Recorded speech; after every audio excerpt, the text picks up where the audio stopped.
Hi everyone, in today's I'm going to show to you how to submit sitemap in Google Search Console in Wix site.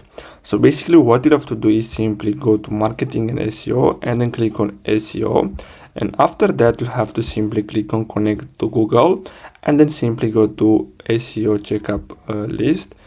And basically what you have to do is make sure that you have all of them done. So as you can see, I need to complete these 4 here. So at the home page for search results, so I'm gonna type in something random the pictures. So let's see, so I need to add a text length between 50 and 500 characters. So let's add more characters.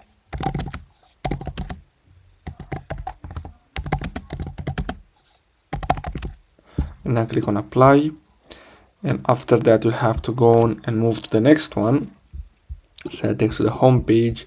So as you can see here, you have to open and add some text page, and after you do that, so you can see you have to connect this site to a custom domain. So you have to add the custom domain to it. After that, you have to simply click on connect this site to Google Search Console, and basically that's all you have to do. So I really hope you found this video helpful. Don't forget to like and subscribe, and I'll see you in the next video. Thanks for watching.